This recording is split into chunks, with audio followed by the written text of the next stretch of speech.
تو ایڈیسن نے رقم دینے سے انکار کر لیا اور انکشاف کیا کہ یہ ایک مذاق تھا، تم امریکن ہیومر کو نہیں سمجھتے۔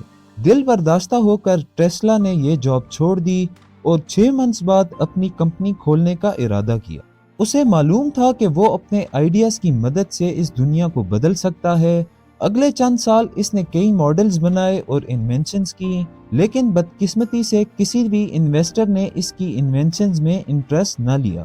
چند عرصے تک ٹیسلا کا یہی حال رہا، لیکن ٹیسلا کی قسمت جلد ہی بدل گئی جب ایک انویسٹر نے اس کی بنائی ہوئی اے سی موٹر میں دلچسپی ظاہر کی، اور پھر دونوں نے مل کر 1887 میں ٹیسلا الیکٹرک کمپنی کی بنیاد رکھی۔ ٹیسلا نے ایک موٹر ڈیزائن کی جو ڈائریکٹ کرنٹ استعمال کرنے والی سب موٹرز میں سے بہت زیادہ سستی تھی اور اس کی مینٹیننس بھی بہت زیادہ آسان تھی۔ اس نے یہ motor American institute of electrical engineering میں ڈسپلے کی، جہاں ایک مشہور بزنس مین نے اس کی توجہ حاصل کی۔ یہ مشہور business man George wasting house تھے۔ یہ اس وقت کی الیکٹرک مارکیٹ میں ایک میجر پلیئر تھے، جن کو اپنا اے سی سسٹم مکمل کرنے کے لیے اے سی ہی موٹر کی ضرورت تھی، اور فیوچر میں اسی سسٹم کو تھامس ایڈیسن کے ساتھ کمپیٹ کرنا تھا۔ ویسٹنگ ہاؤس نے ٹیسلا کو کنسلٹنٹ ہائر کیا اور اسے منتھلی $50,000 کے ساتھ اور اس کی ڈیزائن کردہ موٹرز کے ذریعے تیار کردہ ہر ہارس پاور پروڈکشن کی رائلٹی کے ساتھ ٹیسلا کو اپنے کاروبار میں شریک بنایا۔ اب ٹیسلا کے اچھے دن شروع ہو چکے تھے۔ ٹیسلا اور اے سی سسٹم کی کامیابی کے بعد ایڈیسن نے اے سی سسٹم کو بدنام کرنا شروع کیا اور یہ تاریخ میں دی وار آف کرنٹس کے نام سے جانا جاتا ہے۔ ایڈیسن نے اسکول کے بچوں کو 25 سینٹس کے عوض اپنے گھریلو پیٹس کو لانے کو کہا، اور وہ پبلک سٹیج سیٹ کر کے ان پیٹس کو اے سی سسٹم سے کرنٹ لگا کر مار دیتا تھا، اور وہ لوگوں کو یہ بتاتا تھا کہ اے سی سسٹم گھریلو استعمال کے لیے سیف نہیں ہے۔ وقت کے ساتھ ساتھ ان الیکٹریکیوشنز میں بھی اضافہ ہوتا رہا۔ ایک گھوڑے کو اسی طرح الٹرنیٹنگ کرنٹ کی مدد سے ایگزیکیوٹ کیا گیا، لیکن اس سے بھی ٹیسلا اور اس کی کمپنی کو کوئی اثر نہ ہوا۔ بالآخر کچھ عرصے بعد دی وار آف کرنٹس کا اختتام ایک شارٹ فلم پہ ہوا جس کا ٹائٹل تھا الیکٹریکیوٹنگ دی ایلیفینٹ۔ اس فلم میں سرکس کے ایک ہاتھی کو 6600 وولٹس کی مدد کے ساتھ الیکٹریکیوٹ کیا گیا۔ ایڈیسن کی نیگیٹو پریس کے باوجود ٹیسلا اور ویسٹنگ ہاؤس نے اے سی سسٹم پر کام جاری رکھا اور یہ باور کرایا کہ اے سی سسٹم سیف بھی ہے اور بڑے پیمانے پر استعمال کے لیے قابل بھی ہے۔ 1893 میں چکاگو میں ہونے والی ورلڈز کولمبین ایکسپوزیشن میں انہوں نے یہ ماڈل دکھایا اور ایک معاہدہ جیت لیا۔ یہ معاہدہ کم قیمت پر بجلی پروڈیوس کرنے کا تھا، جسے ٹیسلا اور ویسٹنگ ہاؤس نے مل کر آگے بڑھایا اور کامیاب رہے۔ انہوں نے دی وار آف کرنٹس تو جیت لی تھی، مگر ویسٹنگ ہاؤس کی کمپنی $10 ملین کے ساتھ بینکرپسی کی طرف جا رہی تھی۔ اس نے ٹیسلا سے مدد لینے کے لیے کہا کہ عارضی طور پر یہ اپنی رائلٹیز کم کر دے تاکہ اس کی کمپنی بینکرپٹ ہونے سے بچائی جا سکے، لیکن ٹیسلا نے مکمل طور پر کانٹریکٹ کے تحت اپنی ساری رائلٹیز ختم کر دیں۔ جو رقم ٹیسلا نے اس وقت چھوڑی تھی وہ آج تقریباً $300 ملین بنتی ہے۔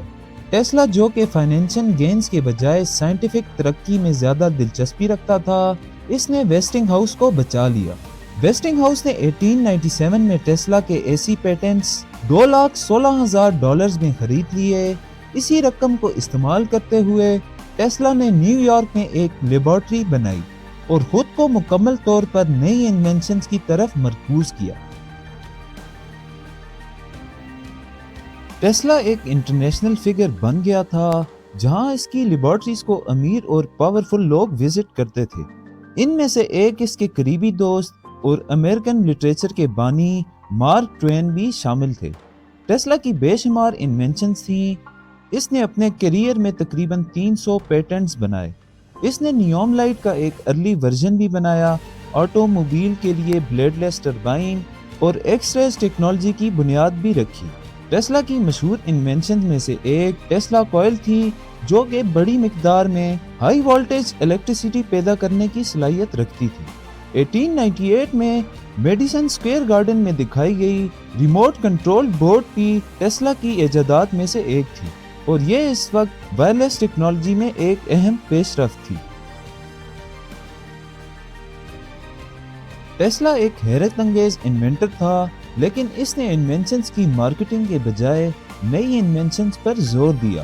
اسی وجہ سے اس کی کئی انوینشنز سے ہم لا علم ہیں۔ ٹیسلا نے 19ویں صدی میں ریڈیو پر کام کرنا شروع کیا اور وہ جلد ہی 50 میلز دور سگنل دینے کے لیے تیار تھا، لیکن پھر وہ ہوا جس کا کوئی سوچ بھی نہیں سکتا۔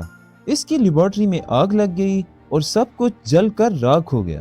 اسی دوران مارکونی، جو کہ اٹالین انوینٹر تھا اور ریڈیو پر کام کر رہا تھا، وہ ریڈیو سگنل بھیجنے میں کامیاب ہو گیا، لیکن اس کے بنائے ہوئے ریڈیوز ٹیسلا کے ریڈیو سرکٹس کی کاپی تھی۔ ٹیسلا نے شروع میں تو اس مسئلے کو زیادہ اہمیت نہ دی، لیکن جب مارکونی کو 1911 میں ریڈیو کی انوینشن پر نوبل پرائز دیا گیا تو ٹیسلا نے مارکونی کو سو کر دیا۔ یہ کیس چلتا رہا، لیکن ٹیسلا کے مرنے کے 8 منتھس بعد اس کیس کا فیصلہ ٹیسلا کے حق میں آیا۔ ٹیسلا اب تقریباً بینکرپٹ ہو چکا تھا اور اس کی مینٹل ہیلتھ بھی خراب ہونا شروع ہو چکی تھی۔ اس نے ہوٹلوں میں رہنا شروع کیا اور کبوتروں کو کھانا کھلانا اور ان کی دیکھ بھال کرنے میں اس کا وقت گزرنے لگا۔ لیٹ 70s میں Tesla the new yorker hotel میں رہنے لگا، جہاں اس کی بقیہ زندگی گزری۔ اس کا کریڈٹ بھی wasting house electric and manufacturing company کو جاتا ہے، جس نے ٹیسلا کے ان سنگین حالات کو دیکھا اور اس کے روم اور ضروریات کا خرچ اٹھایا۔ آپ کو ہماری یہ معلوماتی ویڈیوز دیکھ کر کیسا لگا؟ کامنٹ سیکشن میں اپنی قیمتی رائے کا اظہار ضرور کریں۔ اگر ویڈیو پسند آئی ہو تو ویڈیو کو لائک کریں اور چینل کو سبسکرائب کر کے بیل آئیکن کو دبائیں تاکہ ہماری نئی آنے والی ویڈیوز آپ تک پہنچتی رہیں۔